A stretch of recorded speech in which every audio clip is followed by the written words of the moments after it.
After 1994, everything was a priority, and our people were completely broken. But we made 3 fundamental choices. Choice 1, we chose to stay together. Choice number 2, we chose to be accountable to ourselves. Choice number 3, we chose to think big.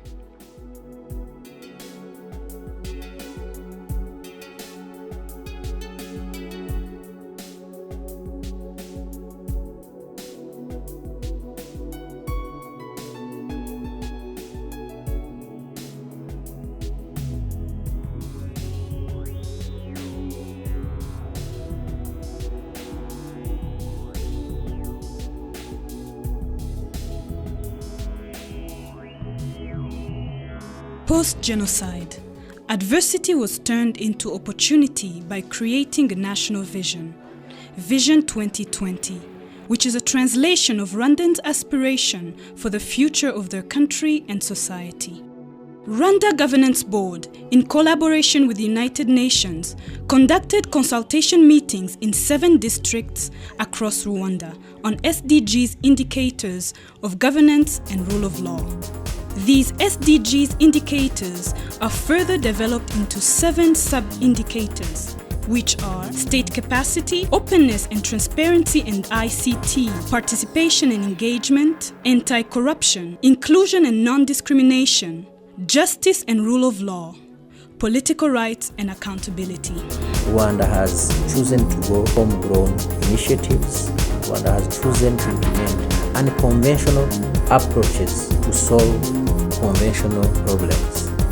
Since 2011, Rwanda Governance Board established an innovative tool, Rwanda Governance Scorecard, RGS, published annually with the aim to assess the progress in governance and service delivery using 8 key indicators.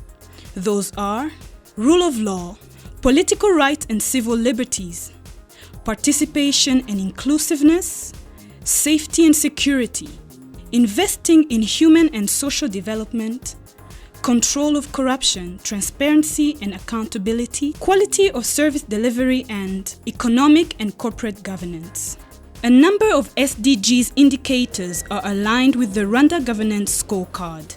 34% of SDGs targets are measured by RGS. 60% of SDGs governance, peace and rule of law targets are already captured by RGB. On 12 out of 17 SDG goals, which represents 70%, RGS measures at least 1 target, between 1 and 8. Homegrown initiatives such as Umuganda, community work, Gacaca, truth and reconciliation traditional courts, Abunzi, mediators, Imihigo, performance contracts, Girinka, 1 cow per family, among many others, have turned into success stories in solving citizen problems in Rwanda.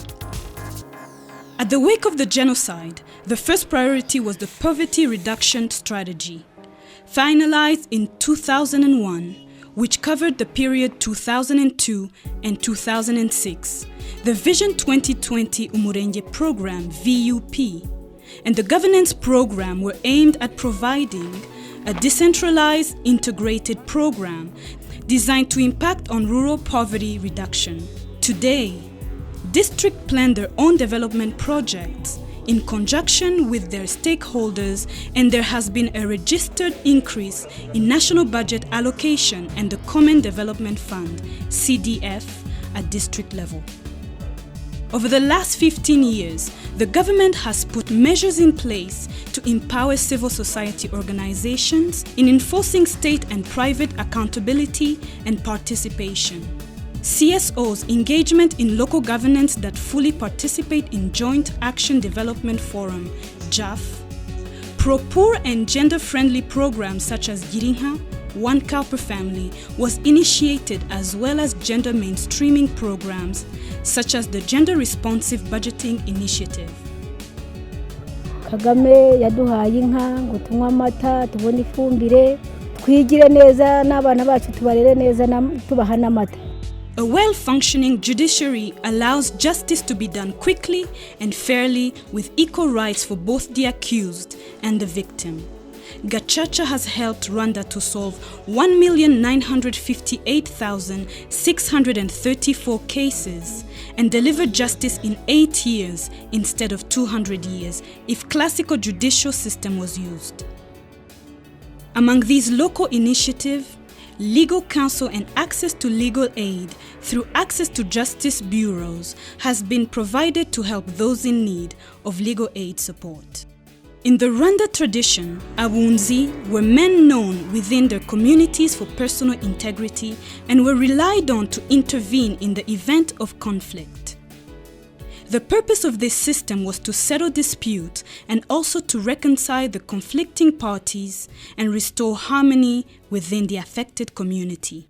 The fight against corruption is one of the government's priorities, and the media consistently reports on the government's aggressive stand against corruption. Ranking made by the World Bank over the last 10 years show that Rwanda has made tremendous achievement in the fight against corruption. From a mere 20% score in 1996 to 70.8% in 2010, emerging the fourth least corrupt country out of 53 in Africa. Also, Rwanda was ranked the least corrupt country in Africa by Global Corruption Barometer 2013. In the security sector, Rwanda has made considerable progress after the 1994 genocide against Tutsis. Safety and security sector has maintained the lead in all Rwanda governance scorecard editions. According to the Gallup poll, Global State of Mind, New Metrics for World Leaders 2012, Rwanda emerged as the safest country to live in Africa. And in March 2015, the same American research firm survey ranked Rwanda among the best places to live, emerging top in Africa and 15th globally. For inclusion and non-discrimination, the government of Rwanda has ensured that the youth, children, women, and disabled are equally protected and represented in government legislature. Population adhesion to community-based health insurance was progressive. Adhesion rates increased rapidly from 7% in 2003 to 85% at the end of June 2008. Over the last 15 years, diversity in the government has reached global recognition. There are free and non-violent political competitions and elections. Women inclusion in decision-making is very impressive in Rwanda, especially in the Legislative Assembly with a world record of 64%, while the Senate has 40% women representation.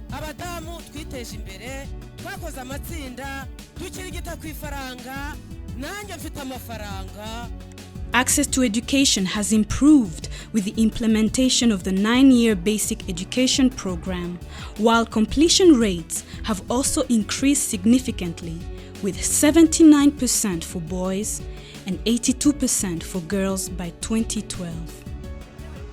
Ubudehe and umuganda can be translated as joining efforts for a common cause and purpose. This was reintroduced in Rwanda in 2001 as a way to better involve communities in their development by setting up participatory problem-solving mechanisms. Itorero traditionally was a cultural school where Rwandans would learn language, patriotism, and social relations, sport, dancing, songs, and defense. Over the last 15 years, ICT has really developed, especially in the private sector, with online business registrations.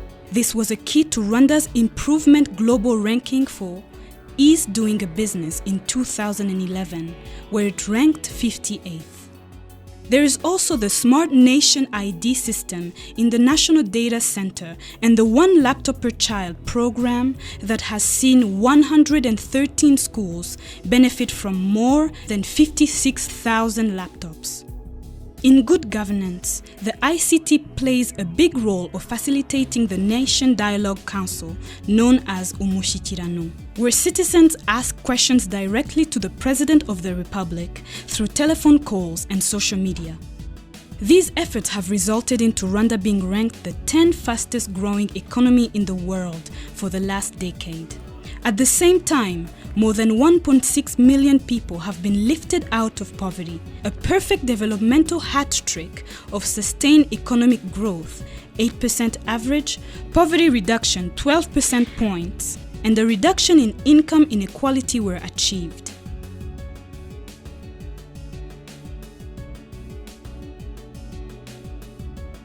Due to the numerous homegrown initiatives, Rwanda has been selected among many countries for piloting the SDGs indicators on governance and rule of law. Over the past few years, Rwanda has put in place a very robust macroeconomic management system.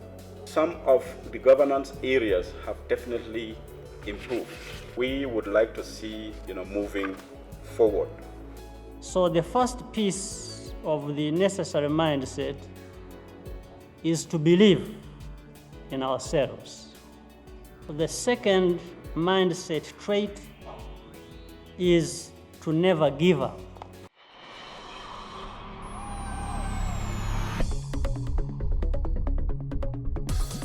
Rwanda has consistently been ranked at the top among African countries that are close to meeting the SDGs' first phase target. All this has been largely attributed to embracing homegrown initiatives.